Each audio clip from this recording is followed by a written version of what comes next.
Good afternoon, everybody, and thank you again for joining for yet another lecture series brought to you by the Frontiers International Plainfield Area Club. This installment, as part of our Westry Horne Heritage and Cultural Lecture Series, is a special one in that we will delve into a topic today that is both incredibly impactful in our daily lives, but also has had a long history of impact.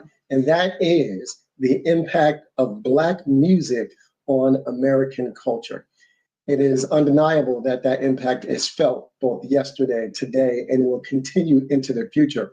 The question, however, is how that impact plays out in our culture and in our lives each day, and the ways in which we continue to shape and cultivate the culture in which we live.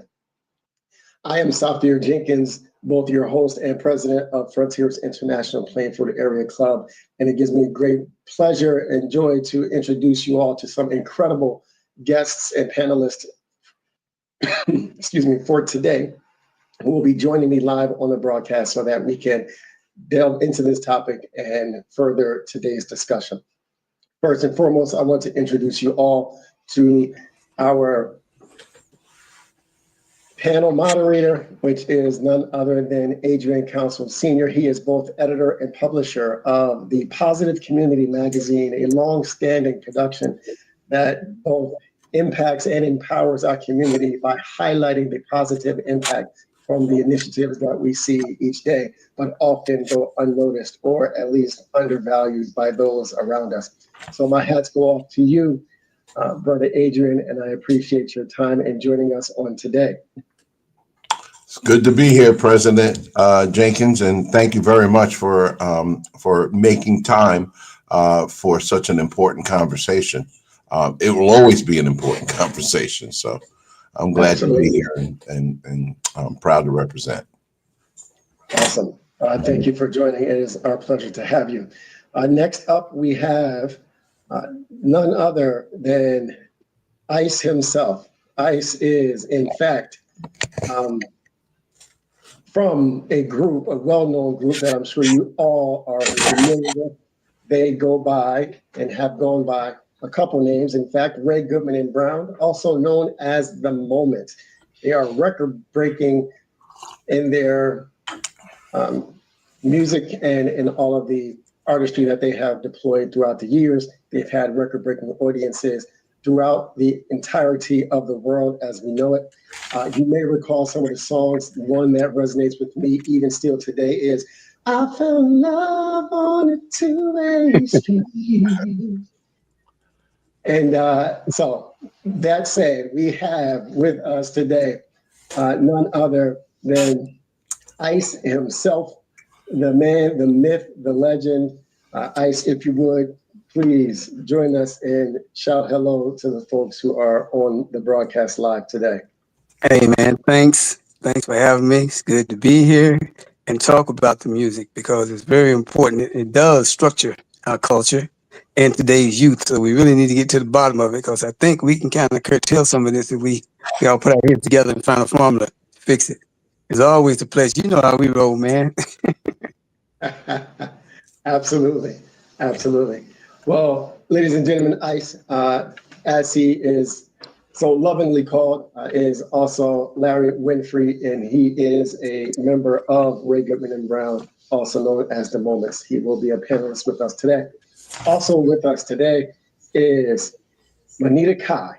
Manita Kai is a DJ and an event curator, and his work certainly speaks for itself as well. He is a host, event curator, was raised and born and raised in Plainfield, New Jersey, has a lifelong passion for performance and sound, and since an early age has been fully immersed in music and in the arts, performing with the likes of jazz enthusiasts, pianists. His grandfather, in fact, was one such party. He MCs and DJs, and he is here today to enrich our conversation in that he touches every genre, certainly Afrobeats, jazz, hip hop, R&B, and more. So welcome, to the stage, to our broadcast today. Music High. Thank you so much for having me. And gentlemen, it's a pleasure meeting you guys. And I'm so grateful to have this conversation because it's not often you get to bridge that gap between legends and up and coming folks. And, you know, we're all in and around Plainfield. So I really do appreciate this conversation, and I'm excited to be a part. Awesome. Thank you so much. Ladies and gentlemen, we also have with us joining today, Dermel Warren. Dermel Warren is a singer, songwriter who was born and raised in Memphis, Tennessee, where she grew up singing in her mother's church. As we often hear of Black artists getting their start, it begins in the church and it carries forward into every genre from which they can impact the lives of those that they touch each day. She received vocal training from Kelly Miller-Smith, First Lady of Miracle Temple Ministries. She's a co-founder of J&D Warren Music and co-leads a jazz band with her husband, drummer and composer, Jeremy Warren. Welcome to today's broadcast, Dermel Warren. Thank you for having me. I look forward to the conversation. Awesome, thank you for being here. And lastly, and certainly not leastly, as stated, we also have the incomparable Jeremy Warren, who is joining us on the broadcast today. He is a renowned drummer, musician, as well as an educator of music.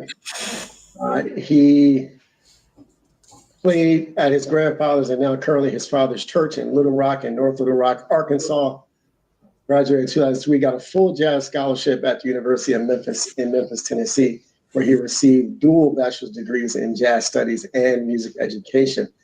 He continues his legacy playing for the likes of the GZA, Wu-Tang Clan, and others of that degree and pedigree. So welcome to today's broadcast, Jeremy Warren.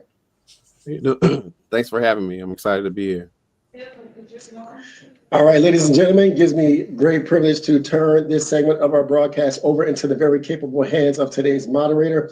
Let's receive him as he comes, Mr. Adrian Council Sr. I will see you all in a bit. Hey, stick around, Shafar.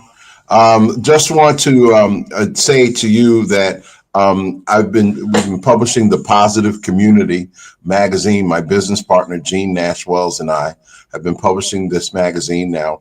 We're in our 25th year of publishing good news from the church and community. The publication is distributed widely to faith-based institutions in the New York, New Jersey region.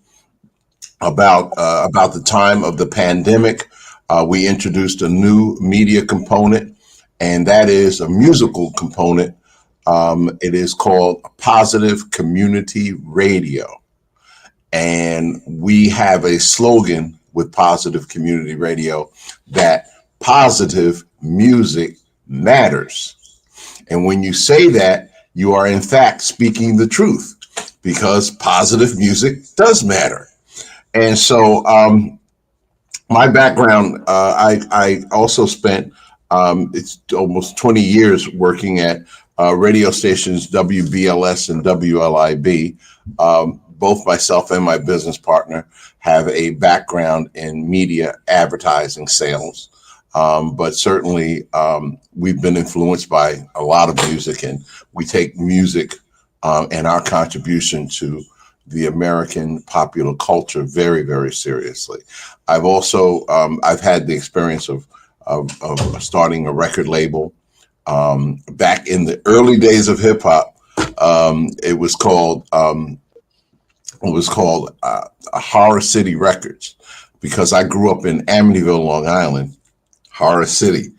And so we began a record label back in the day. I also have an extensive background in concert promotions. I used to tour African rock bands around the country. One of them, probably I'd say the apex of that experience was when we brought the artist Fela to the world famous Apollo Theater back in about 1989. And so we're just very tuned in and tied into a music tradition. in addition to producing the best magazine and representing our community, I'm also a writer, and I write editorials from time to time.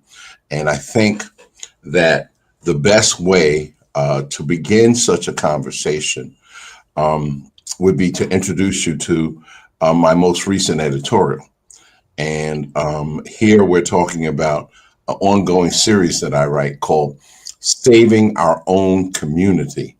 And in this, please listen very carefully, Saving Our Own Community, I'm introducing a manifesto for positive change.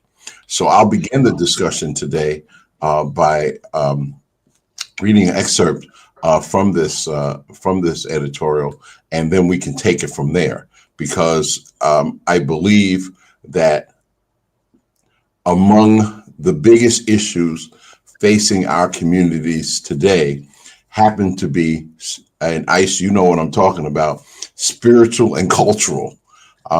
We are very much tied into a political tradition, but spiritually and culturally, we have a claim on the American dream. We just have to make that claim.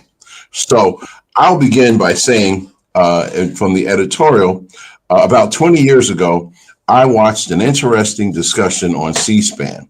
It was an interview with a prominent historian of European descent about his latest book. The focus of the research study was about the Civil War and the Reconstruction period. I don't quite remember the name of the writer, but I will never forget his remarks to the interviewer. To paraphrase, he said, "The greatest atrocity ever committed by white people on Black people has been the erasing of their history." He went on to say that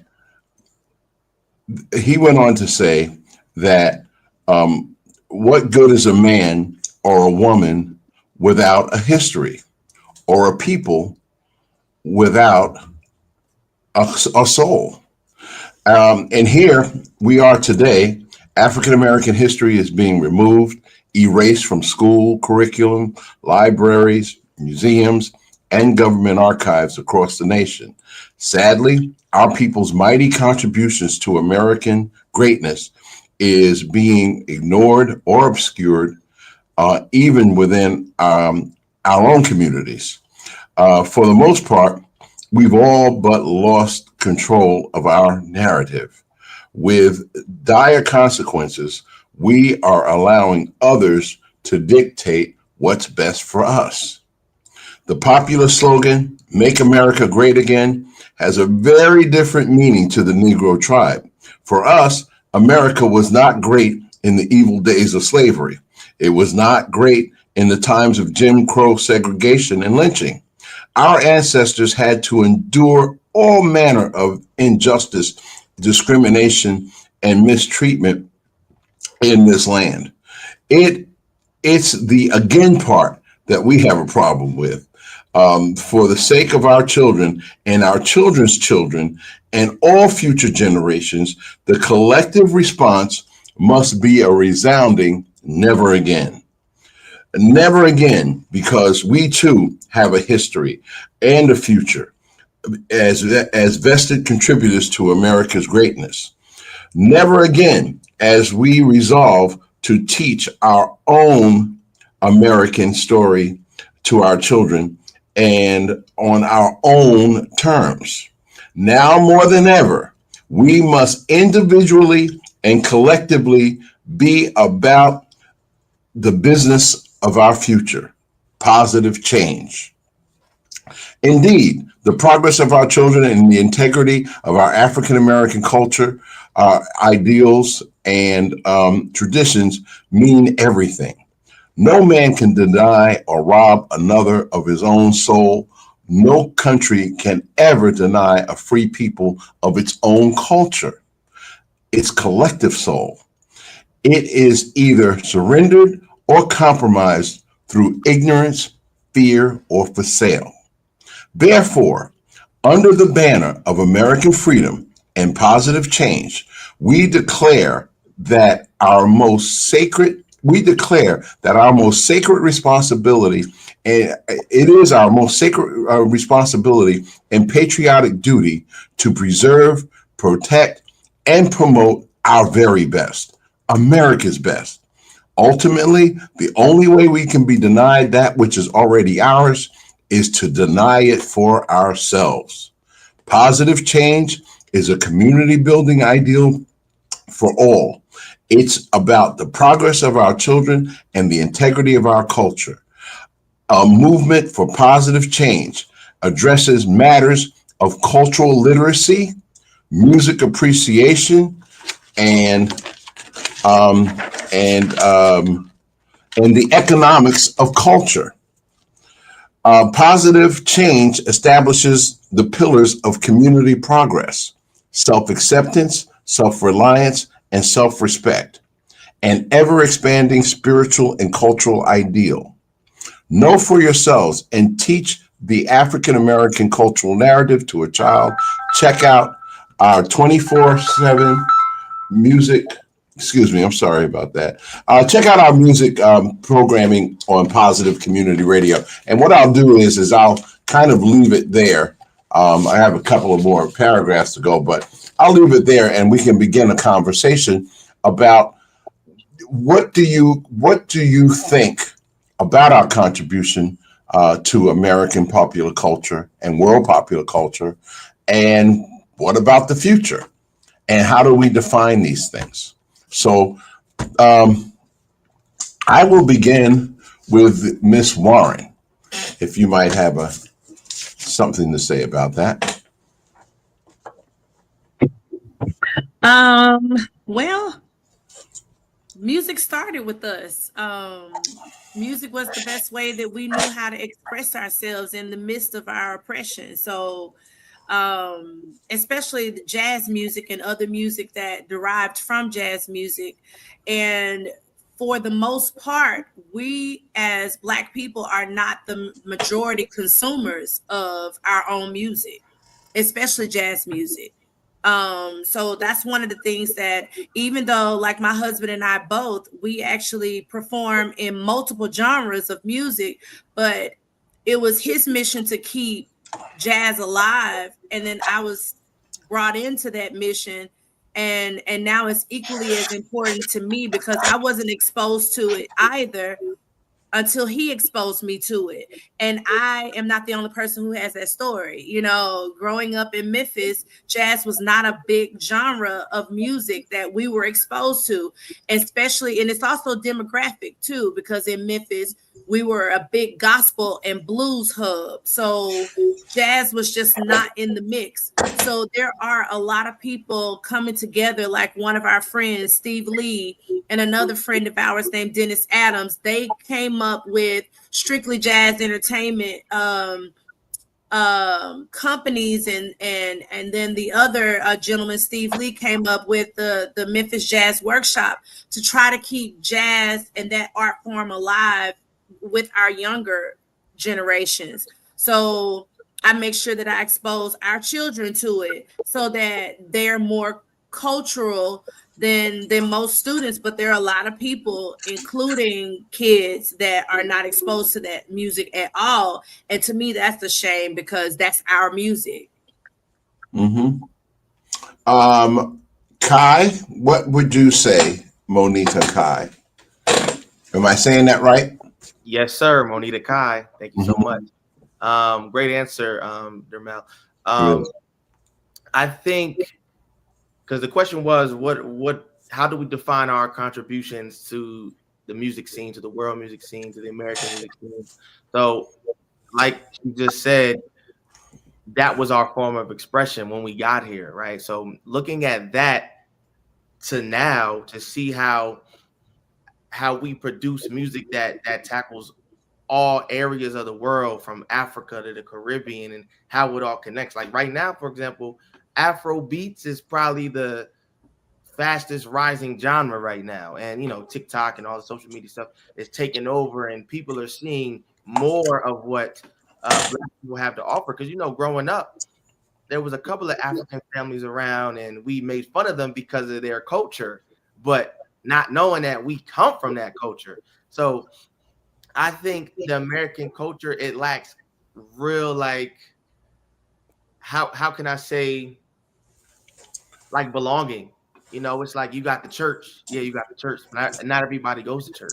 You know what I mean? So what is that foundation that kids meet? I'm only 28, by the way. So what is that foundation that we grow up on? This is what we see. We see R&B, we see hip hop, and if you go to the church, you see gospel. But when you go to other places like Africa, the Caribbean, they're growing up on soca, Afro beats. They're doing town community meetups every year, once a week, whatever. And they're literally growing up on this. They're a part of the parades growing up. They're a part of the tribal arrangements going on. They're a part of this, but we Black people, we don't really have that, you know. So when kids nowadays growing up, they're glued to that phone screen. They're just seeing what they're given, you know. So that's how I feel about that. Okay. Let me go to, I want to just get everybody's feel on where we are with music. So, Jeremy, why don't you add what you're going to, what your thoughts are about where we are culturally in this country today, and how important is that? Culturally, like I said, social media is the driving force of everything. Like when I'm looking at my students, is what they see on TikTok, Instagram. So it's the rise of the independent artists, and the music that they're making is what's most popular right now. Like I said, it impacts their language, it impacts their dance, all these different things that they're into because of these devices, the cell phone, and TikTok, YouTube, all those things. So I think it's in a good place because music can be more exposed now that the internet, and they have the things at their fingertips. So it's just a matter of what they see. If we can get people into more jazz and into more of the cultural things, I think we'll be in a good place with in the state we in with the social media and things like that. So it's getting out there. The history is not there. The history where it's coming from. All the stuff leads all the way back to jazz, all the way to the Afro beats, all the way back to jazz, like all the way back to when our ancestors was brought over here. Mm-hmm. They were brought over here, and the first thing that the slave owners allowed them to do was to continue their drumming. And once the slave masters picked up on how they were communicating through drumming, they stripped them of the drums. So the next thing was Negro spirituals. So they started using their voice, and it goes back to all of that. So Jeremy, just for clarification, you are an educator. What is it that you teach? I teach music to middle school, 5th grade through 8th grade. Okay, and Plainfield? No, I used to be in Plainfield. I was in Plainfield for 8 years, but now I'm in Newark. Okay. Yeah. All right. Well, I'm looking forward to hearing Ice's contribution and his thoughts, being that he is a popular performer and that he's been on the circuit for quite a number of years. And so obviously he's seen whatever transition and has like Miss Warren has a feel for the business of music. And so your thoughts on our contribution to American popular culture and our future. Hey, everybody. I was born in 1953 in West Virginia. 73 years young now.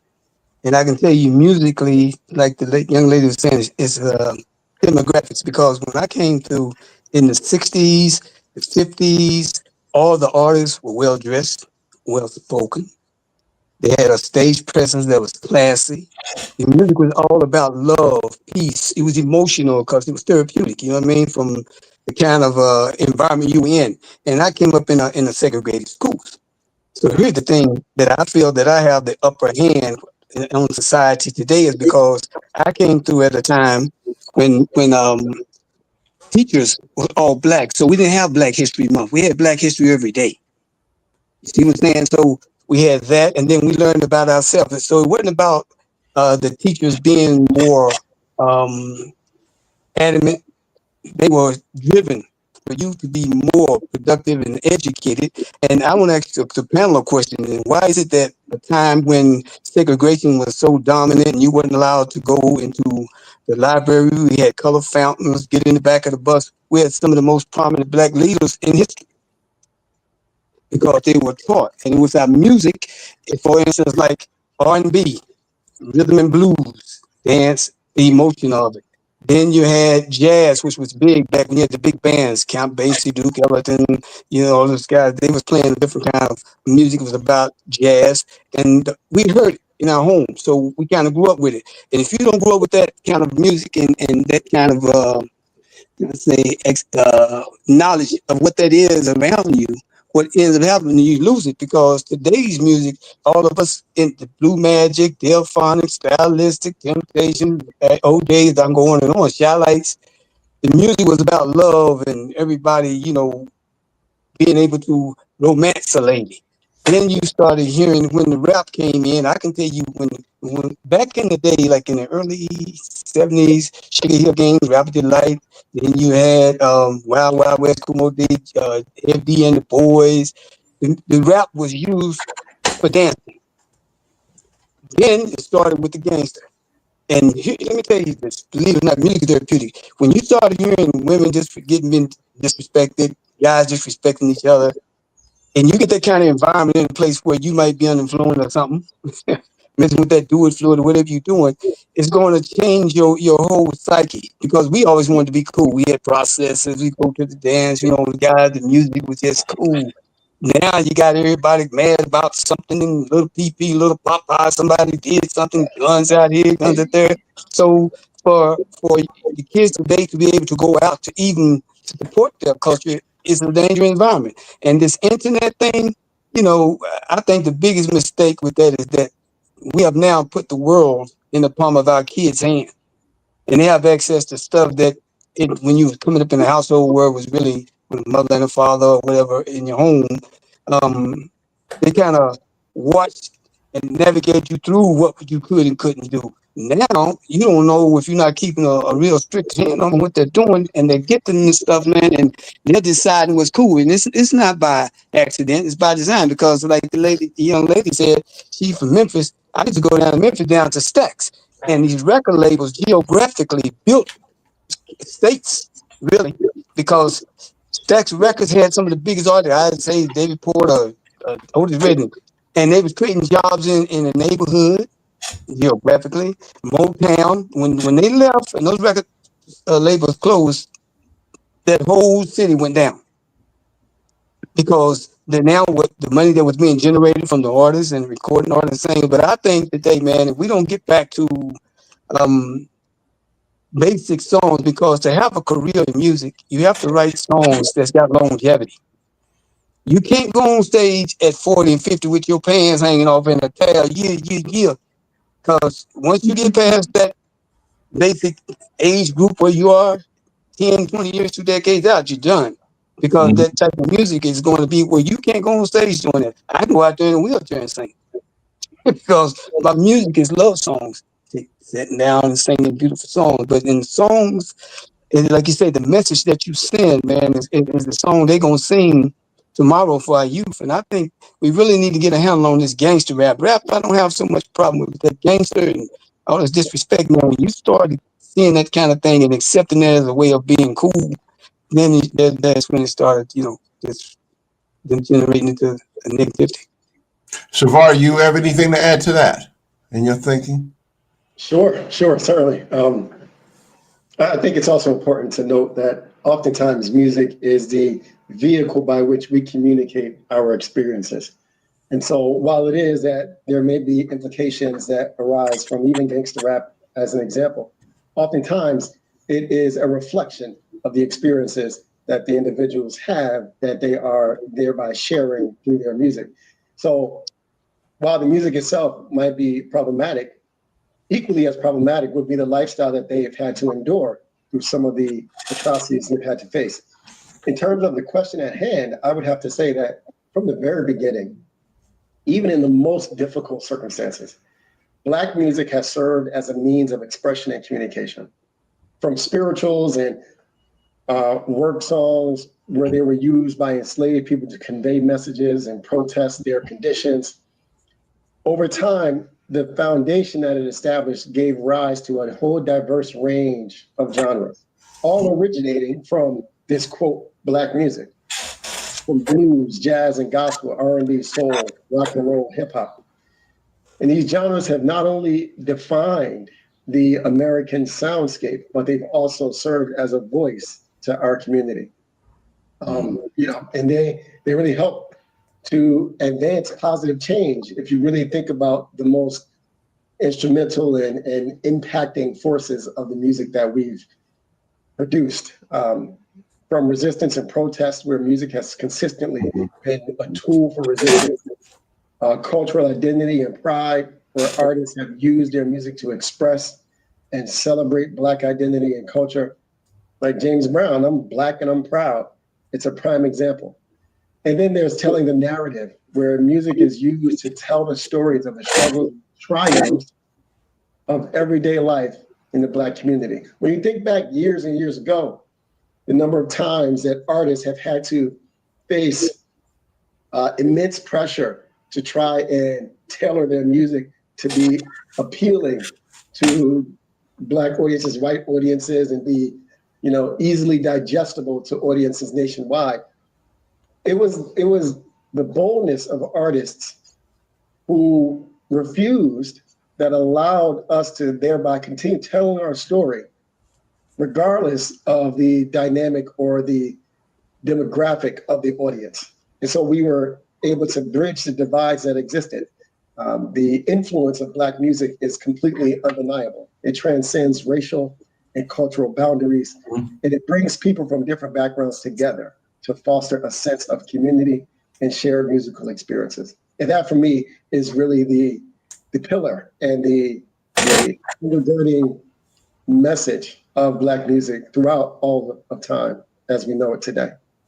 So, we have a situation where we just lost one of the front men of the group, the Whispers.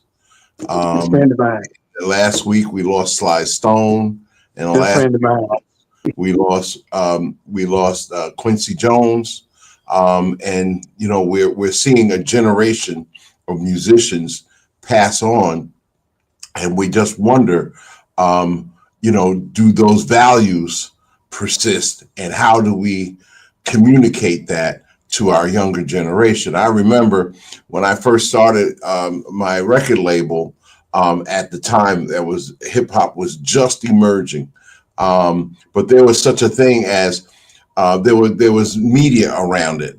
We had our own media. There was a thing called hip hop intellectuals. They were analyzing the music, analyzing where it's going. You remember, Shafar, right? People were in conversation about the music because it was their music. And so do we have such a thing today as hip hop intellectuals? Is that important that we analyze that which we're doing so that we keep on track to moving forward? As we have a manifesto for positive change, the fact of the matter is it evolving? Is it stagnant, or are we going backward? Those are questions that it's urgent that we begin to ask those things, because that's our claim on the American dream. That's our mighty contribution to world and popular culture. So what do you think of that, Ms. Warren? I was gonna say we should evolve. We should. it shouldn't stay stagnant. As we grow as musicians, the music is going to grow, the music is going to change. And I remember even with Miles Davis, because we're like in the jazz world, they want everyone to stay within the same what's the word, straight ahead jazz. They want us to stay in this box. And even Miles Davis was like, as he got older, people were not accepting his funk music because they were saying like, no, we want you to play this. We want you to play jazz. And he was like, no, music evolves over time. So I evolve with the times. I mean, I wish I could see like the era of if he was still alive, like what the music would sound like now, you know what I mean? But he evolved over time and he led the way. He taught us that. So I think our music is a little bit more contemporary. I think you would say that, right, Jeremy? It's more contemporary jazz, but it's still true to the shell of which it was derived from. So I think that if we could just keep some of the nuances of things that are traditional and then build from there, it makes music greater. You can actually take it for a ride versus just staying and coasting. Jeremy? Yes. What was the question again? I'm sorry. The question was, is culturally about our music, do we see ourselves as stagnant or progressing? How is it evolving? Is it going forward? Is it standing still, or is it going backward? My opinion, I believe it's evolving as far as the different sounds we're getting. Far as the message, I don't think it's evolving. I think like we said, the gangster rap and things like that. A lot of people don't want to hear serious topic music, if that makes sense. What topic music? Serious topic, like someone who raps or sing about what's really going on in the world right now versus going out to the club and having a good time. I think that's the issue. I would like to see the content of the music evolve more versus just talking about negative things. So that negative stereotype gets more celebration in our music. It gets the spotlight more than anything. But musically it's evolving. Like the different styles are prevalent. Like you say, Afro beats and all these whatever coast that you on, like the kids here have Jersey Club, all that stuff is evolving. But the messages in them, I don't think they're evolving. That's my opinion. I would like to see the message of the music, have a forefront versus the negative things that music celebrates. So, Ice, how do you see it? Seeing that you're the elder on this panel, is it compared to what your experience was growing up in the 50s and the 60s and the 70s? Do we see what's our trajectory here? How is it evolving? Is it stagnant, or is it going forward, or is it going? I think personally, not to cut you off, it's kind of stagnant. The reason I say that it's moving, but here's the thing that I'm looking at. Don't try to understand for me is the fact that all of the skills in the theory, the notes are the notes. The arrangement and compositions is what makes the difference in the actual song. But what I'm saying is, as far as I'm concerned, as far as not evolving, because somewhere in there, I get what the brother was saying about the music and people's life challenges and things to go through. It's okay because we had songs like that, challenge songs for protest during the 60s. Say it loud and black and like I said, charts of color, we people darker than blue, keep on pushing, we're winner. But my point I see right now is like the creativity in the music now is getting to the point to where everything is computerized. It's no creativity, and that's where we're getting stagnated. Taking music out of a lot of schools where the kids don't have brass anymore, percussion work anymore, and then you have these songs. If you can put a song out and make money, that's the ultimate goal. Get the money. And for the actual message, it's kind of in a place because I remember the time if you got around a woman and called her B, man, you was gonna be spitting out your teeth because there's gonna be a problem. If you got around brothers, black men in the 60s and 50s and started using the N-word, it was gonna be a problem. Now it's like that's an exception, like this is what it's about. But then when you sell yourself, you're gonna always owe somebody.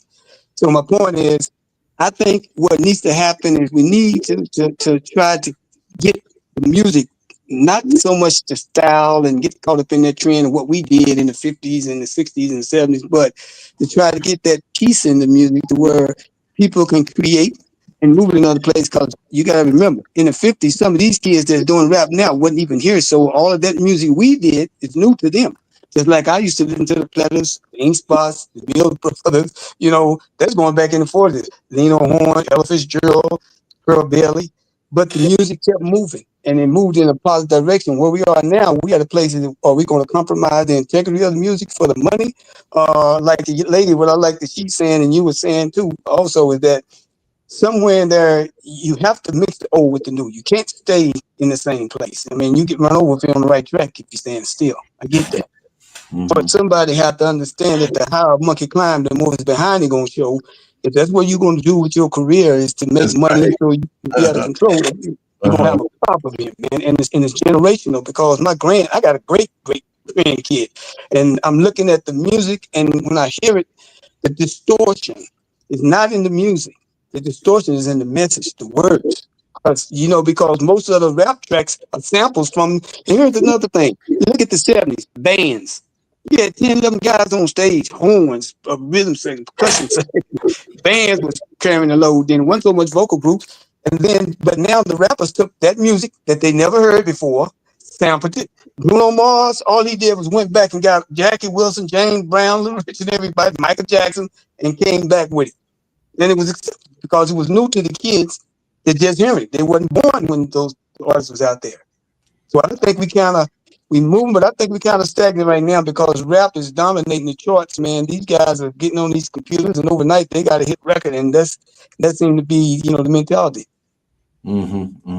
Yeah, it's interesting because this is why this kind of conversation needs to take place on a broader scale and as often as possible, because there's a question about music, the fundamentals of music, Monita,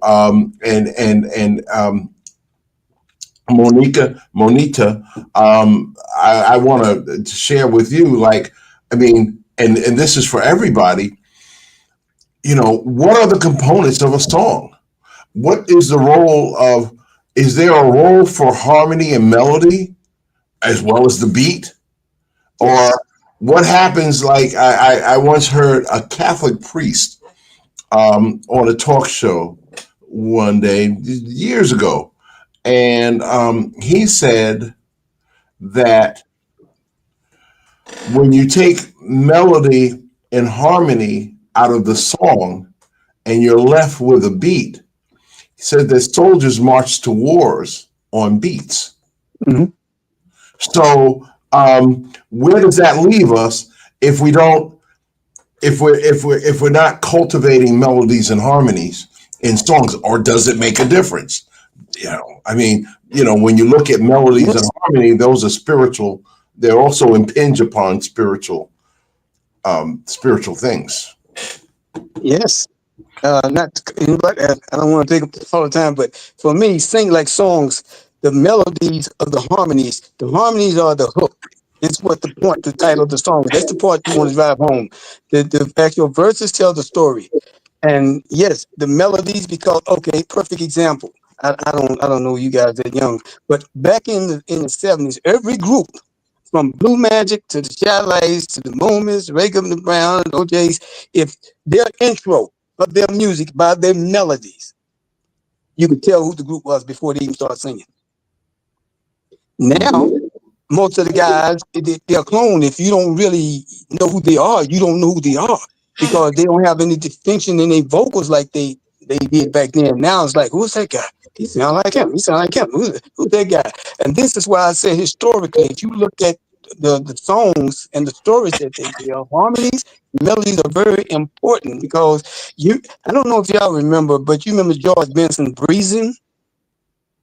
Yeah. That military guitar, I did the vocals for Najee on Najee theme. And I remember when he first came into the studio, Najee is a keyboard by trade, keyboard player. He did that demo with Najee's theme, and actually he got a deal with playing jazz. And I asked him about that. He was saying that he wasn't he said I'm not an orthodox jazz artist, he said. He said I'm a fusion with the funk and type thing. But he always said grooves was what most important to him. The groove. The groove. Because if he could feel it, it was there. He could always say, you can always put the flavor on it, but the groove will catch you every time. And he said the melodies will catch you every time. And it's like good love songs. The melodies are just as important as the lyrics because if they make you feel a certain way, certain chords make you feel good. There are blue notes, there are up notes, high notes. That listen to rock compared to R&B. Them guys, man, trying to tear the roof off the place. Everybody hollering and screaming and banging, and it's like, wow, okay. Then you get to an R&B song, it's soothing, it's caressing, you like stimulate, you sitting there. It's very important for melodies and harmonies, man. Yep, it's very important. I believe so. Monita, what do you think? You're a DJ, and you mix songs, and how do you feel about what you're DJing, what people are responding to? And the fact that, when we talk about melodies and harmonies, one of the things that you can distinguish with a melody is that you can whistle it. Yeah, right. You can hum it. Yeah. And so, where are we with even the dance music experience? Where are we with that? Yeah, I just want to speak on some points that Ice had talked about when he said back in the day where we had, during segregation, where we had black news outlets, so if you translate that to right now, we don't have any, and the ones that we do are more so gossip and bad news. You know what I mean? So back in the day, they were bringing to the spotlight the positive notes of the music. Now it's just, what artist did this? What artist has the biggest chain, the biggest watch, this, and the third. Right. I bring that up because a lot of the people nowadays attract to what they see. You know what I mean? So if they're seeing that the artist dropped a new song and they're in the club promoting the song with bottles popping and all the chains. Right. That's what they want to hear in the club. And then when you guys bring up the components of a song, you got to think about the music industry, how it is now when it comes to streaming. Back in the day, they didn't have streaming like they have streaming now. So if you want to get all your points on the record to add up, you got to get these streams. How do you get the most streams? Your song has to be 1 minute long so people can keep replaying it. That's how you get millions of streams, and that's how they make the most money. So the rappers nowadays, they're releasing songs 1 minute and 32 seconds long. Wow. The intro is 9 seconds. Now they straight to the verse. No hook. The hook is at the beginning of the song for 3 seconds, and it goes straight to the verse. Right. Yeah. So it's like, damn, how do we, when you say, are we stagnant? Are we evolving? What I think for real, it starts in the household, because as a parent in this economy, you're working. You don't have a lot of time to monitor your children. So they're seeing TikTok, Instagram, they're seeing online stuff, what everybody else is putting out. But if you don't build that foundation of what these kids are taking in, the soul, the jazz, the R&B, they're just going to gravitate towards what they see, and that's all their friends are seeing. So you could be the best parent ever and teach your kids what you grew up on, but if the kids they're spending 8 hours a day with at school listening to some BS, it's like, oh. So that takes us to another area, and that is that the home is an institution. The faith community, the church, is an institution. So much of our music evolved out of the Black church experience. The civil rights movement had a soundtrack, and that soundtrack, when those young people were being sprayed with fire hoses and dogs sticked on them and stuff, they were singing, "Ain't gonna let nobody turn me around." Do we see that role continuing today, and particularly in light of, I understand that even the BET Awards um, gave an award out to a a hip hop artist. The name is Glorilla or something like that, and she got the Gospel Music of the Year award. So then there's also, what is our faith community? What is the home? As someone said, as Mr. Price said, the role of the home, but also the church, and keeping things moving forward. Because as I see it, we have to make sure that our young people see that they're responsible for continuing, and they're responsible for all music. But how do you get that? How do you get that message out to them when you don't control those entities that are putting that out there? If I'm clear, Shafar. Yeah, if I may, I just want to highlight a very important barrier that exists today. When we think about the music of old and the impact that it was able to have, a lot of that was because we had people in seats and in positions that were able to really activate and to support the type of music that we truly wanted to hear. Today, we are facing financial disenfranchisement. All right. And this is coming by way of the fact that oftentimes, as Monita Kai mentioned, we're relying on streaming platforms, relying on other entities that are led by individuals who do not necessarily look like us, nor do they really value what's important to us. They're looking for a means to an end to ensure that they gain the most in profits. But more importantly, they're not necessarily as incentivized to ensure that positive music is being widely distributed. There's literally a cycle of dispossession that is taking place. And as a result, we're facing an undermining of cultural power of Black music. Mm-hmm. So there are still artists today that produce positive music. There are still artists today. It was Jeremy who mentioned earlier about these independent artists who are producing songs and music that are not only positive, but they're also catchy. And if they were given the platform, they would be wildly popular. Mm-hmm. So what we're dealing with is commodification over culture. That's right. And, we're here today. Yeah, we're here today in New York, New Jersey market. This is the number one Black consumer market in the United States and of America, perhaps even on the Western Hemisphere, short of Brazil. New York City is the communications capital of the world, the advertising capital of the world, the finance capital of the world. And here we are in an area that is so highly concentrated with our people. But here in this day and age, we don't own a radio station. Right. We don't own a TV station. We don't own a major internet outlet. So where's our voice, and who decides what's good for us, and particularly our children? Who makes that decision?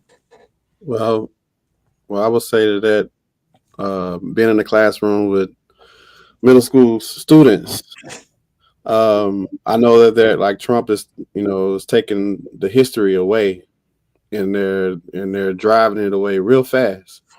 That our youth, they're not really learning it in school. As I talk to them, I bring up issues, in class. They're like, we never heard of that. We like, they don't teach you that in history class, and they don't know about it. And so when you try to teach it, oh, that ain't gonna happen to us.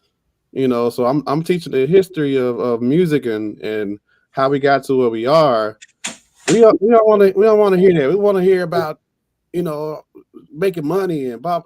So it's hard to convince them to listen to the music that has the message because they feel like it's boring.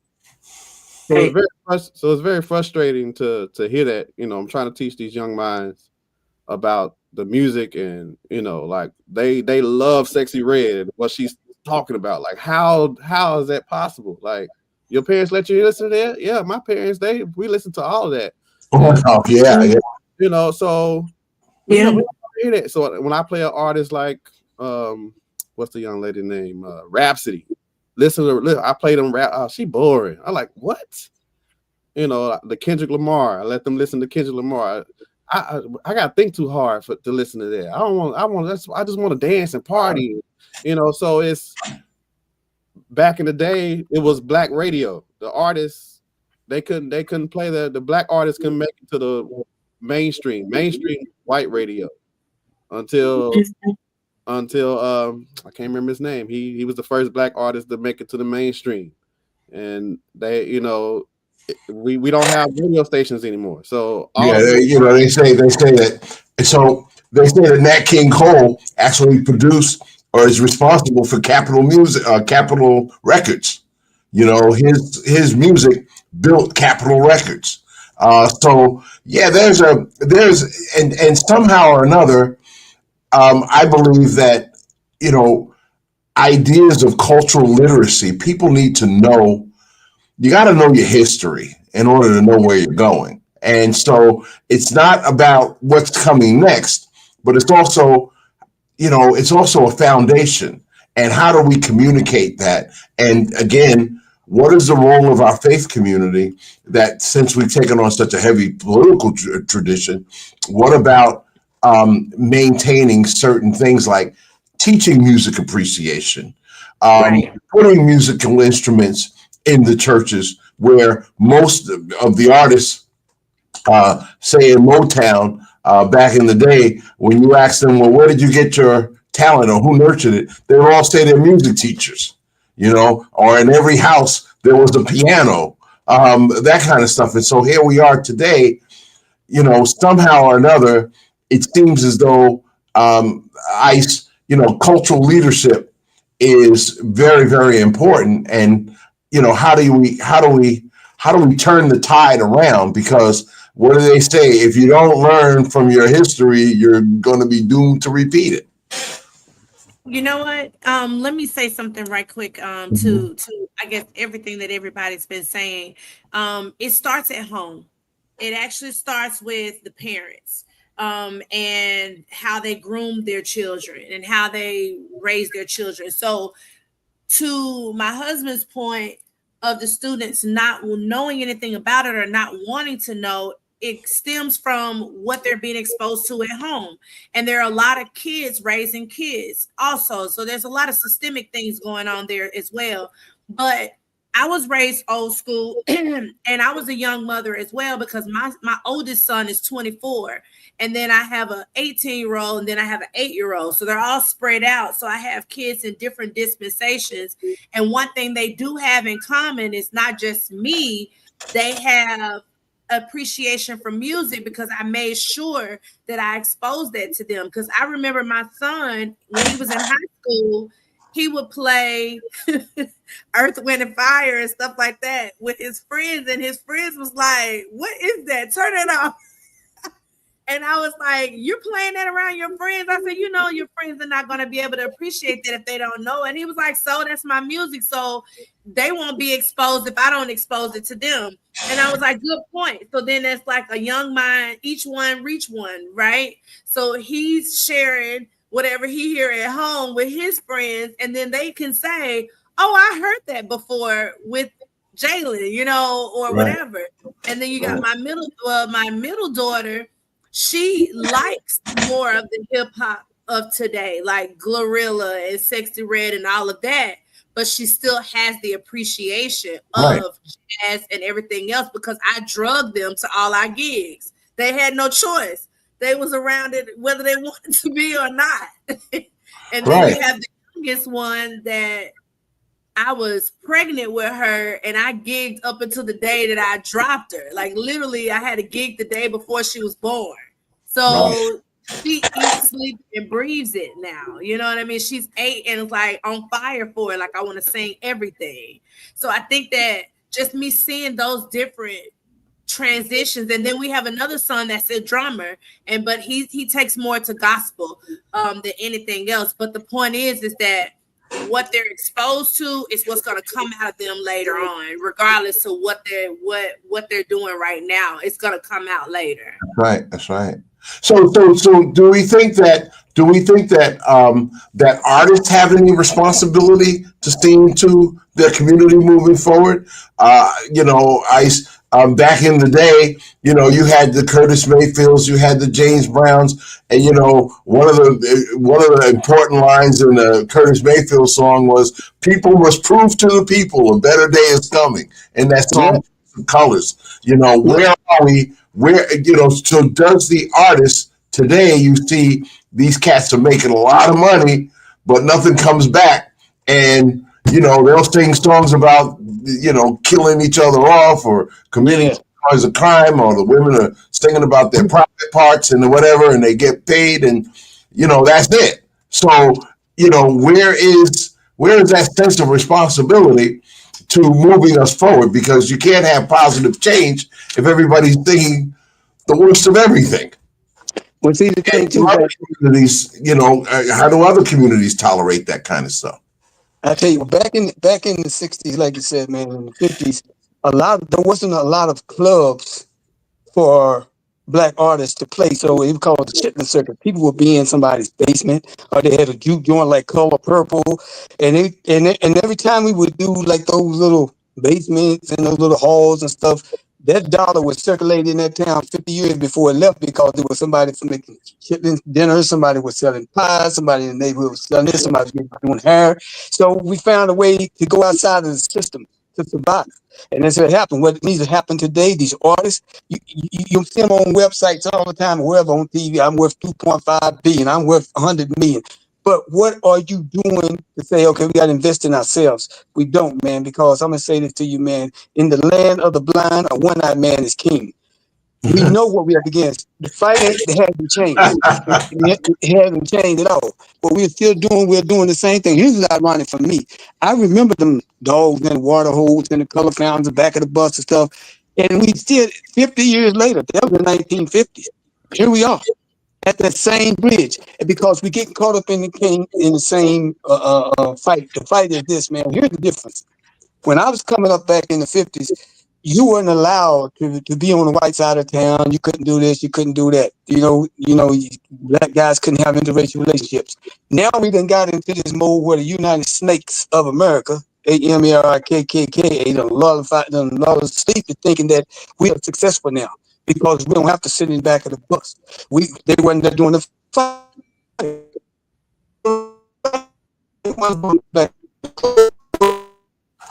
Froze up.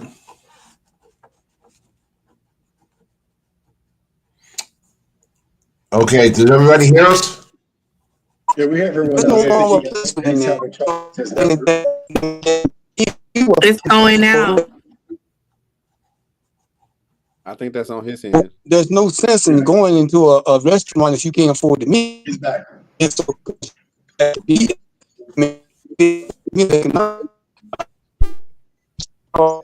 Putting money into a fund, a foundation.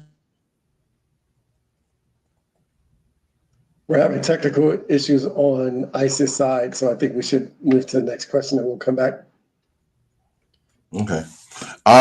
So the question is again, and does the artist have a responsibility to helping to move our communities forward? Even back in the day, it's not only the recording artists, but you had the Jim Browns and the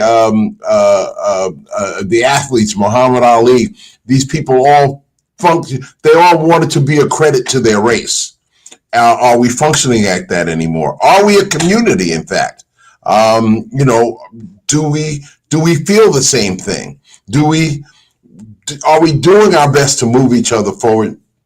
And are we teaching our kids, as many of you are saying, it's all about in the home? What I've done with my children is I always make sure, and perhaps we can adopt this, but I said that you should at least be familiar with the music of your parents and the music of your grandparents, or their history and their life and times. You're being asked to move the camera down because you can see the top of your head. I feel like it is the responsibility of the artist to get the music out there. My head is. But I think it's beyond the artist's control. It's because who controls what's popular. It's these, the gatekeepers. Even if the performance venues, not a lot of us own these venues, so it's hard to get in those venues to perform. So it goes back to when the slave owners stripped us of our instruments. They stripped us of the black radio, so they can control what artists make it to the top. So right now that's what it is. Even with the radio stations.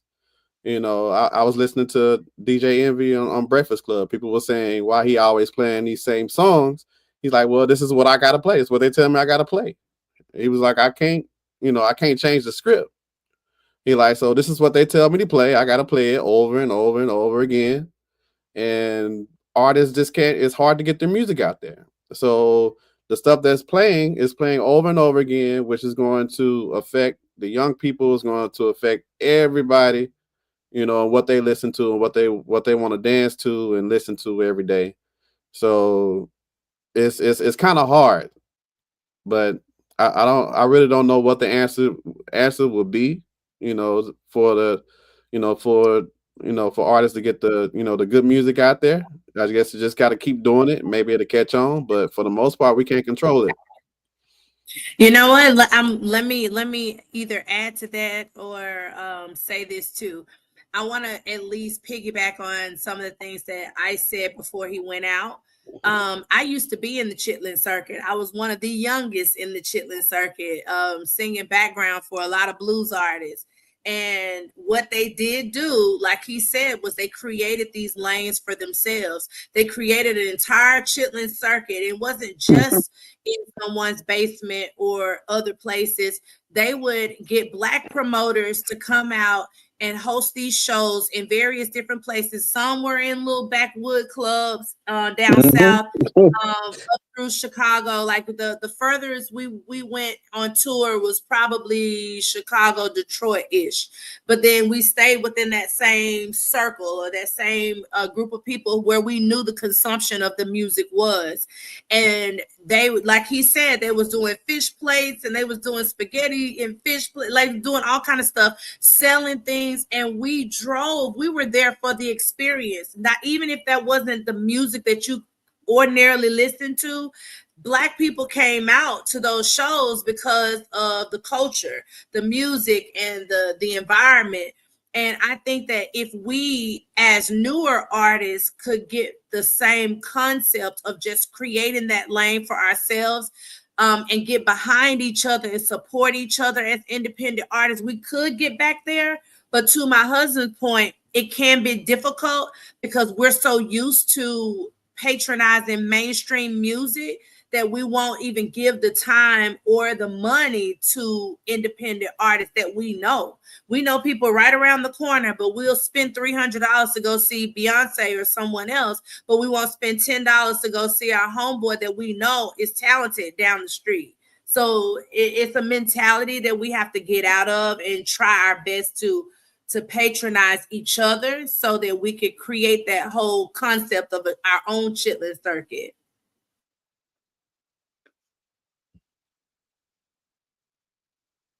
%100% agree. I just wanted to say that it really is going to take that village mindset. It's going to take all of us collaboratively to affect the type of change that we wish to see, because the vehicle that is being used today to peddle the music that we're hearing so often, so repeatedly, is vast. It's big. They have big pockets. They're deep. And it's going to take really a collective of our people who understand the importance of trying to cultivate a positive culture of music and a positive culture for our children to grow up understanding who they are and what they are capable of to really infect the type of change that we need to see.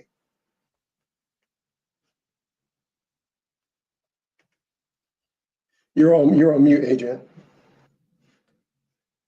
Find that, for example, the music that ICE is talking about and the musical tradition that ICE is talking about, you will find that now, I mean, and the impact of Black music on world popular culture has been probably the biggest blessing that our community has had to this world, and the biggest gift that our community has had to this world. And then you look at for example, this K-pop phenomena. Those guys are all singing, they're all like R&B artists. You know, I mean, that's what it is. And so, you know, it's not like anything from us, but, you know, how do we maintain our very best? Where are, you know, when ICE was talking about the bands, you know, how many Black touring bands are there today? George Clinton is doing his concerts from a chair, you know, for the OJs. And, you know, like you said, we're losing more and more of these guys, but other communities and other groups of people are taking those things, and, like, you know, that phenomena of K-pop is all Black derived. Even today's country western music is derived from there. So where does the instruction come from? Yes, there's the home. Yes, there's the church. But we see that, you know, in so many other ways, you know, we may be losing history and all of these things being erased. But at the same time, where do we begin to address, and ICE, you're a performer, where do we, and so you too, Demille, where do we address the economics of culture? Communities build each other. Civilizations are built on the things that you don't necessarily, on the things that you feel, not necessarily on what you have materially.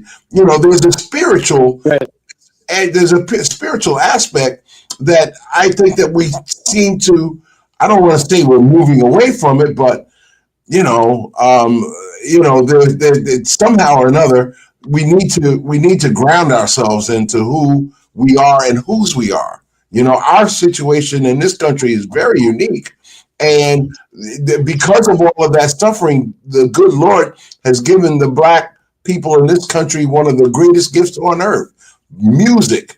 So, and where do we begin to take that to another level? And I want to just say one other thing, and it's not about this generational divide. These young people that are coming up, that it's their gift as well. It's their music, from Billie Holiday to Satchmo, whatever. It's still theirs. It's still ours. So it's not like, oh, that's old. That's, you know, we're calling our classic music old school, throwbacks, knockoffs, whatever, you know. But like, these are the classics. And I have to put in, Demille, you have something to say, but I have to put in a little commercial for what we're programming on Positive Community Radio. Go to our website, thepositivecommunity.com. Let me tell you, you'll hear ICE's music, but you'll also hear Beyonce. You'll also hear Kendrick Lamar. You'll hear only the best of everything is played on Positive Community Radio 24/7. Why? Because we love our people, and we're only going to give you the best. I wanted to, and you said this a couple times, and I think we danced around it in the beginning, but spirituality has a lot to do with the music that Jeremy and I create, for sure. And that's mainly too because we were born and raised in the church. everybody's not going doesn't have the same foundation, which is also, if you go back spiritually, I try not to touch on this too much because mainstream, a lot of people don't want to talk about that. And we've just kind of been accustomed to not talking about it because of where we work. And the venues that we play in are filled with people who are from different backgrounds and different religious beliefs, if not religious at all. So you have people that don't believe in God at all. And so I have to be careful in which platform I talk about this in. But if you go back to Lucifer was one of the greatest musicians of them all before he fell from heaven, right? So when he fell from heaven, one thing that I know just in my beliefs, so I don't want to put my beliefs on other people, is that the enemy uses music to also deter us from our spirituality and our spiritual selves. One thing that I can say is that I make sure that I put Christ in music no matter where I'm at. Whether I'm singing R&B, whether I'm singing, I sing a little bit of everything because a lot of people even in church don't understand. How is it that you sing and lead praise and worship every Sunday morning, but then you can also sing in the lounge, you can also sing in the club, you can also sing in all of these different places? They're saying that you can't do both. And I was like, well, that's one thing that my ministry has always been different from other people's, because most people are not coming to church.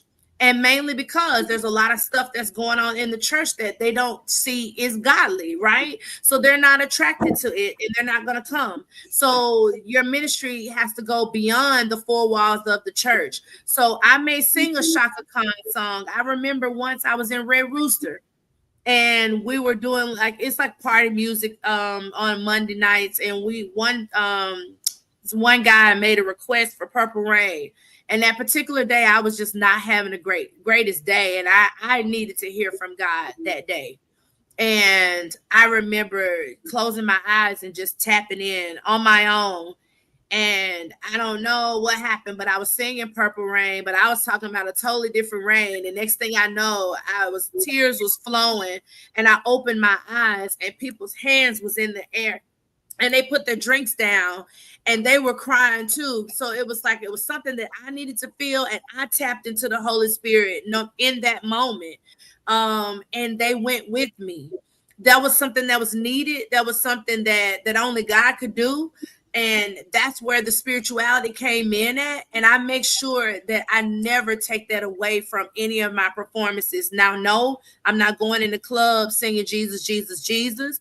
But I'm telling you that the spirit is still there and people can feel it. Because once I'm done, if I've just finished with Shaka Khan, they're asking me what church I go to. And I'm like, how do you know I go to church? They said, we know. We see it all on you and we can hear it. So we know. And I'm like, okay. Right. So it's just taking that out is important to me. Can you hear me? Yeah. I'm PK. I was born in West Virginia. My father was a Baptist minister, and I understand exactly what the lady is saying. The youth is not saying no to the church. They're saying no to the way it's been run. Right. As far as musically, when you look at that's why they call it soul music, because almost 90% of the people that's professional singers and does well started in the church. That's where we went and honed our craft up, because that was the place you can go release in the spirit of it. And that's why when you sing, like she's saying, to me, the message, you can be about doing your club songs. You could be about doing spiritual songs, because music is therapeutic, man. And if you don't, I remember when I was in Vietnam in 1969, Marine Corps, man, and Free the Pain came out with a song called Bring the Boys Home. And all of us guys just listen to that song, man. That's what's got us through that war, because it was the motivation is like, we got to get back to the world, man. And that song was that. And like she's saying, sometimes when she was singing that song and then there was a transformation, she said, okay, I went to the tears. What it was the emotion of the art. She loved what she do, and it was a message she was giving to people. Because what comes from the heart reaches the heart. What's understood don't have to be explained, man. And when you get to this music business, what we can do, I have a construction company, and I went to 5 groups, and we were trying to buy this it was an old armory, and I wanted to renovate it and turn it into like a arts school for kids to come free, right? And then the city, well, you can't do this and all these citations. But what ended up happening was one of the guys bought it and he flipped it for commercial property. Now, let me say this and I'm going to let it go. Motown and how we can curtail a lot of these problems we have to understand long-term difference between rich and wealth. We got to think long-term. Motown took the music industry to the top, sold it. Stax went out of business. Chess Record sold it. So what all the big fish do is wait for black people to establish an empire. Then they'll come in and we sell out. Then we have nowhere else to go. You got to start from the ground again. So when the kids come behind me, they got to deal with whatever's there to survive. If we prepare a place for them, like leaving these things in place and create an estate where it's our legacy, they don't have to do that. And that's what the problem is now. They have nowhere to go. Like she's trying to teach, her husband's trying to teach them. Then this guy's like, well, the kids ain't listening to it, and this not listening to it. But if you had a place for them to go, where there's a common place for kids to develop, they'll do it. Because I see it out here, man. You see them on the streets all the time looking for something, and they just need to understand that what they're looking for at the church used to be the basis. Because the first time I ever seen a guitar, I saw what a gospel quartet in church, and that made me want to play bass guitar. So then I started singing. My sister sang in the choir, and that's where I started seeing the difference between soul music and pop and R&B and classical, whatever. But she's right; it's all about the spirit of it, man. Because you don't leave people alone to teach them a lesson. You leave them alone because you learn yours. And when you're dealing with the society in America, you have to realize that. So let me ask you. We're almost wrapping up, but let me ask you this question though. We understand that there is the positive and there is the negative. Mm-hmm. What must we all do to promote alternate? And this is for the DJ. What do we do? How do we promote alternate space? I mean, it's not a matter of, well, the record companies are bad, the radio people who own the radio stations and the media outlets, but it's still up to us to create the alternate space, Exactly. to deliver, to help our children to understand the components of a song, to help our children to understand, our music, or to put them in an environment of positive music and not just have a laissez-faire attitude. Whatever comes, that's what it is. No, that's not what it is. We have to take responsibility for the future, because this is a conversation about the future. What's black music going to look like 20, 50 years down the road? Not to mention 5 or 10 years down the road. What does the future look like, and what can we do to impact the future? What can we do now? I absolutely agree. I think Miss Warren or Jeremy had said it earlier in the discussion about how these spaces aren't owned by black people. And I just want to point out how aside from DJing, I also event curate, and I was a part of a group that put together a Juneteenth NJ festival, and it was scheduled to be for the second year in a row, PNC Bank Art Center in Homedale, but due to low ticket sales, we had to cancel the event at that location. And that's a common thing going around where there's not a lot of early ticket buyers. A lot of people wait to the last minute. You know what I mean? So I just bring that up to say that the lineup we had for that festival featured a rapper. His name is Larry June, and Larry June is you could call him a woke rapper, where he talks about financial wellness and health and all of this good stuff. And he has a very good following. It's very niche, but as a curator, we want to put that message across to the masses. But in Jersey, the consumer wasn't really, attracted to it. That's why a reason why ticket sales weren't low. So when you ask, what do we need to do to create spaces that welcome positivity in music, it's a very tough answer because we try to do it, but how do we get to that message across to the average consumer? Where I feel like in some markets, like you bring up New Jersey, New York market, a lot of markets there's a ceiling to what people can accept. So how do we get to those four corners of the room and push that ceiling up so that people can be more accustomed to welcoming in change like that? So I think to answer your question is we have to start small. You know, I know a lot of curators and peers around my age who want to do things where like for example, my friend, his name is Daniel. He actually works for he worked for Plainfield City Council by day, but by night he was a DJ. So he curates his own events where it's called Black Pop. So how do we highlight Black artists in pop spaces where you have that niche audience that don't want to listen to the bottle popping, chain wearing music? They want to go out and dance and have a good time, no drama. And he cultivates an audience for that, and he's pretty successful in that party.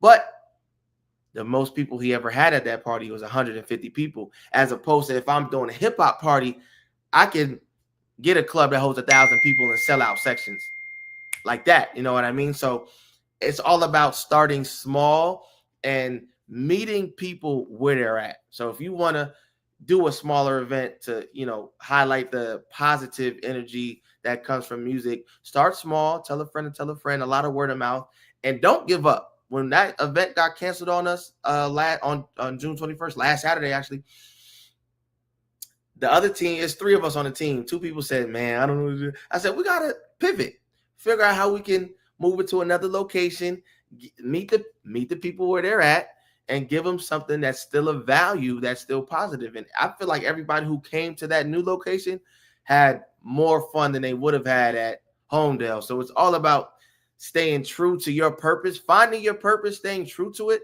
and never giving up. And it's going to be, I think, like we talked about how the past 60, 70, they've been fighting the good fight. What is that good fight today? It's bringing light to that positivity that is out there, but we just have to grab it and plant it. And that's why we say that positive music matters. Yeah. It does. So, Jeremy, as an instructor and a music teacher, how are children responding to this kind of to alternate space as opposed to what's commercially out there, and what kind of influence does your instruction have, or are children adapting to positive music, or can you make that happen? I think they will be open to it. You just have to put it in front of them. Like with my students, I kind of force it on them, and after a while, they start wanting to know more about it. But on their own, they're just not exposed to it. So we just have to get it in front of them, push it, and I think they will be open to learning, open to listening and appreciating it. But off the top, they just, they're not interested right away. So it's just amount of the time of it being in front of them. Mm-hmm. So they need those spaces so they can learn about it, Mm-hmm. So do you think that there should be a movement to create these kinds of spaces? That, again, dealing with the economics of culture, is there, or can we foster some sort of desire to do something about this? And again, not just casting on the industry as much as it is, what can we do for ourselves? If they're going to take history out of the schools, fine, we should teach our kids their history. We should take that responsibility on ourselves. It's called self-acceptance, self-reliance, and self-respect. Those are the community building ideals for tomorrow. Self-acceptance, self-reliance, and self-respect. How do we foster that? And this is kind of summing everything up, Shafar. Yeah. Go ahead. So I would say it really is through the vehicle of self-determination, which really culminates all the three facets that you just identified. We are very creative people. If you go back years and years and years, even the examples we discussed today, our ability to leverage music to communicate one with another so that we can make pathways of escape. We are still in a similar situation, albeit less volatile, but certainly damaging enough that we need to create a pathway of escape. And we can do that through our own creativity. So Monita Kai provided an example whereby they had to cancel the concert because there weren't enough ticket sales, right? We've got to get creative enough in certain instances and tap into one to another. We can't do it alone. And I think that's really the biggest lesson that is to be extracted from today's conversation. We have to rely on each other. Right. Each of us specializes in different things and in different areas. And if we come together collaboratively and we extrapolate those areas of specialty, we can create something monumental and we can drive change the way that we wish to see it using our own power, our own resources, and our own people.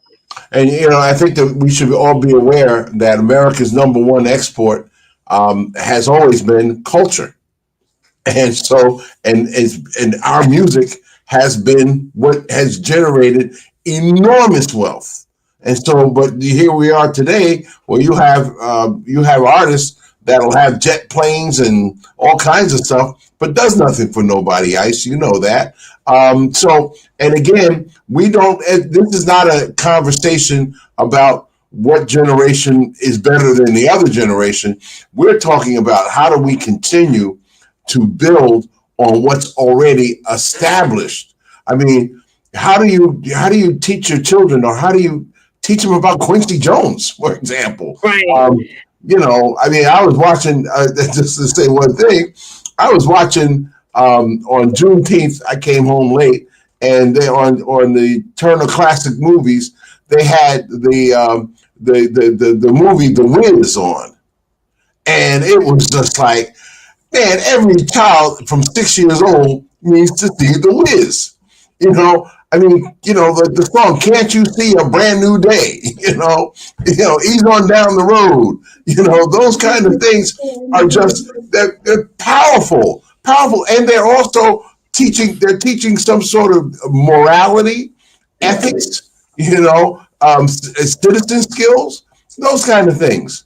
And so, that's within our range. Every church should have a movie night where they can teach a young person, this is us at our best. When you see that Quincy Jones produced and Barry Gordy produced movie, and it was about us moving forward.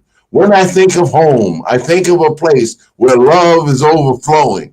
That kind of stuff, man, it's just, so let's put the emphasis, Jeremy, on the positive, and let the negative take care of the negative.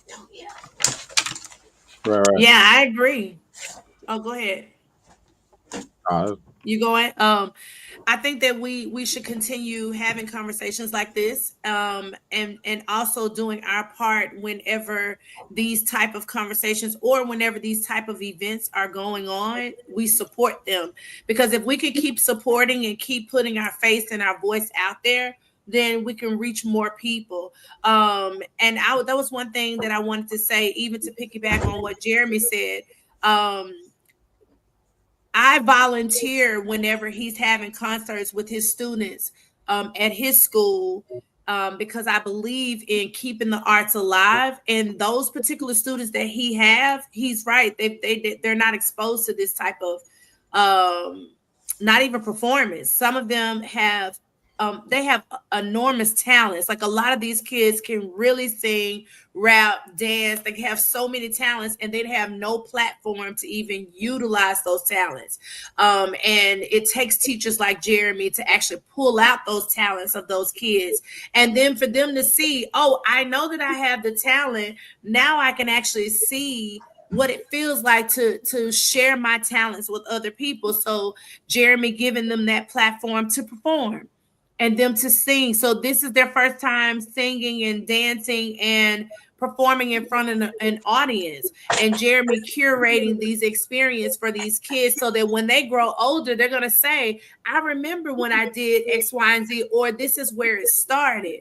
So I think that if we could keep creating these platforms and these for students or the younger generation to share their talents, is a beautiful thing. We have a song that Jeremy wrote, that he decided, like, hey, why don't we use the kids? And we use the kids at his school, and they're in the recording. And this is their first time ever doing a recording, so they're like so excited, and they did a great job.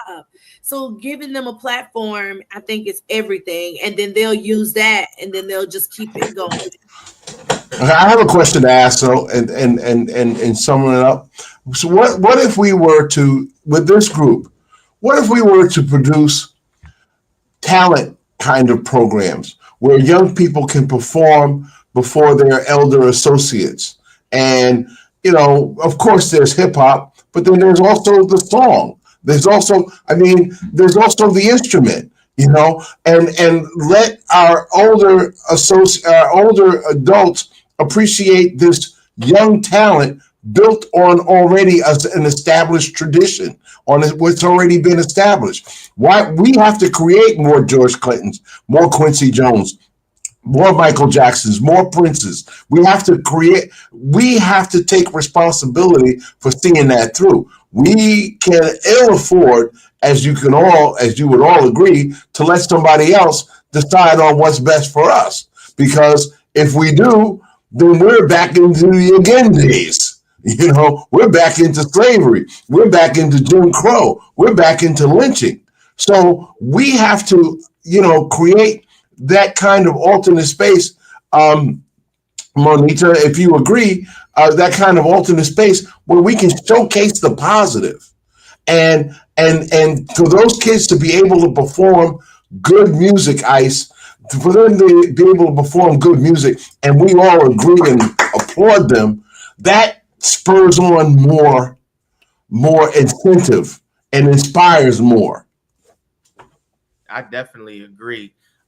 You guys were singing The Wiz earlier, and I was actually the Wiz in The Wiz back in middle school, and I was The Wiz like 2 times before that as an ensemble member, so I probably know every lyric to every song in there. You see, yeah. Hey, Miss Andrea. So I think that's a great idea. Like I said, I've grown up in musicals, and actually, when I DJ now, I love DJing for people that are like 50 plus, because I love playing Earth, Wind and Fire, Marvin Gaye, Stevie Wonder. Like, I'm an old head. I'm 28, but my knee is like 68. I have a bad knee.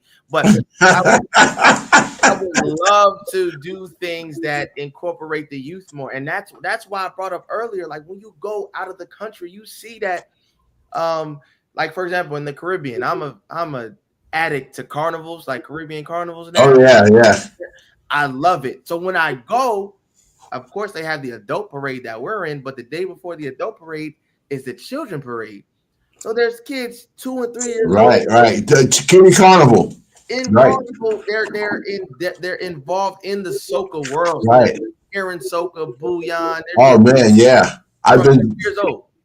And this is the thing. This carnival is the thing that the country supports. Like, the country has funding to make sure this event happens, because it's a big thing for tourism and all of that stuff.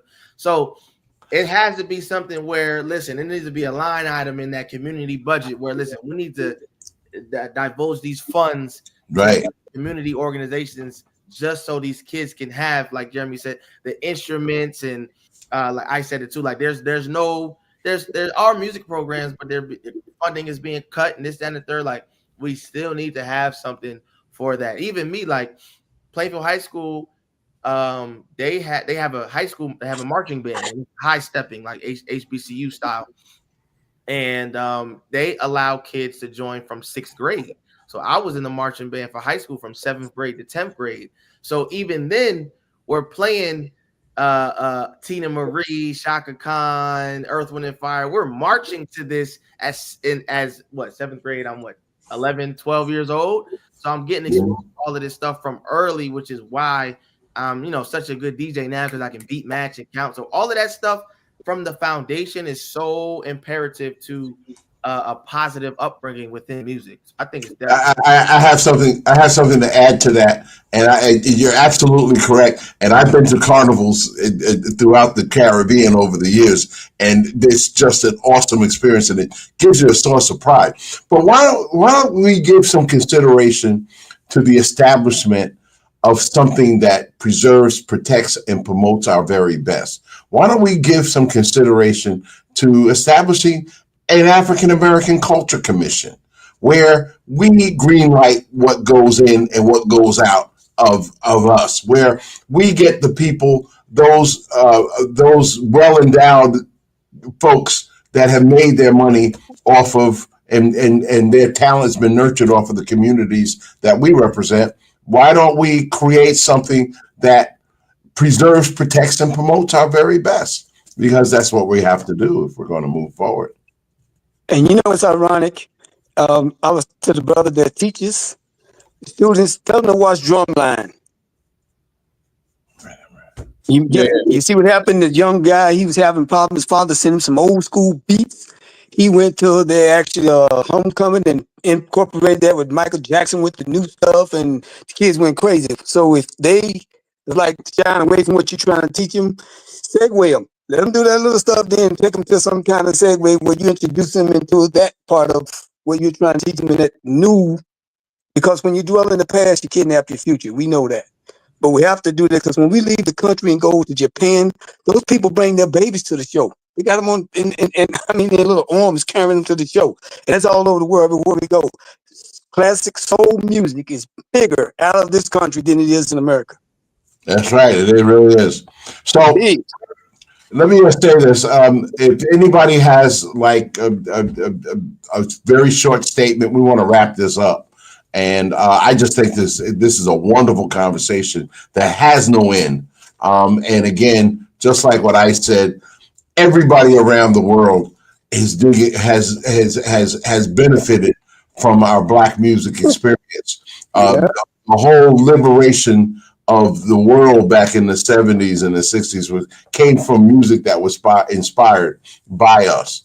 And so I just want to say that this has been a really great experience talking about this, but there's a lot more to be done. So, Demriel, do you have any closing remarks? Each one, reach one, and keep music alive. Amen. Ice? Here's what I know, man. We have to just go ahead and do what we're doing because we all know, inspiration has to be followed by perspiration and dedication. So we have to just do what you were saying. I would love to talk to you about that American African Foundation for that because you find the building, I do the construction.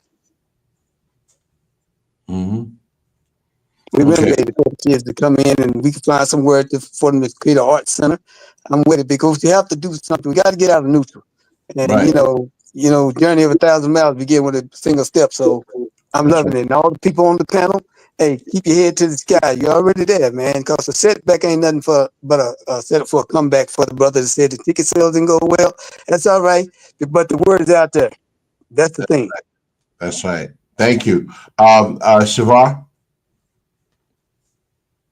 Yes, I would just say that empowerment is not absent of engagement. So we must collectively collaborate in order to cultivate the change we wish to see. Okay. Jeremy? Music education is the key to keeping this thing alive. So it's important to make music important in our schools and everywhere. Manita Kai? Yes, I'm not as profound as some of the other panelists, but AI is about to take over, but they're not going to take over jobs that require creativity. So stay creative, my friends. All right. And once again, to everybody, Positive music matters. If you have positivecommunity.com, go to the press the radio tab, or if you have Alexa, say, Alexa, open the Positive Community Radio, and you're on for 24/7 of the best music ever. I guarantee you that. As a matter of fact, Vincent Childs Savar gave a really good review of the radio. So thank you very much for all of you for taking the time out to share this wisdom and knowledge. And I hope that we can all come back again. There's no end to a conversation like this, but you know, we have to build on what's already established. Amen. Awesome. Awesome. All right, well, very big thank you to all of our panelists today. What a profoundly impactful and incredible discussion that we've had. I thank you all for joining us today, because it is essential that we understand how Black music positively influences American culture. And it is not yet over. We have needs and opportunity to continue doing so and to drive change that we wish to see through the power of our music. I am Safir Jenkins, president of Frontiers International Plainfield Area Club. If you have not yet done so, I do invite you now, if you wish to partner with us, to consider donating to our scholarship fund and all of the other initiatives that we have underway. You can do so by visiting bit.ly/Plainfield Frontiers Donate. Again, that's bit.ly/Plainfield Frontiers Donate. That link will be put in the comments shortly after this broadcast concludes. Again, I thank you for joining us today. I wish you an excellent and prosperous day ahead. And more importantly, it is my hope that you continue to empower the community that surrounds you. Thank you, and be well. All power.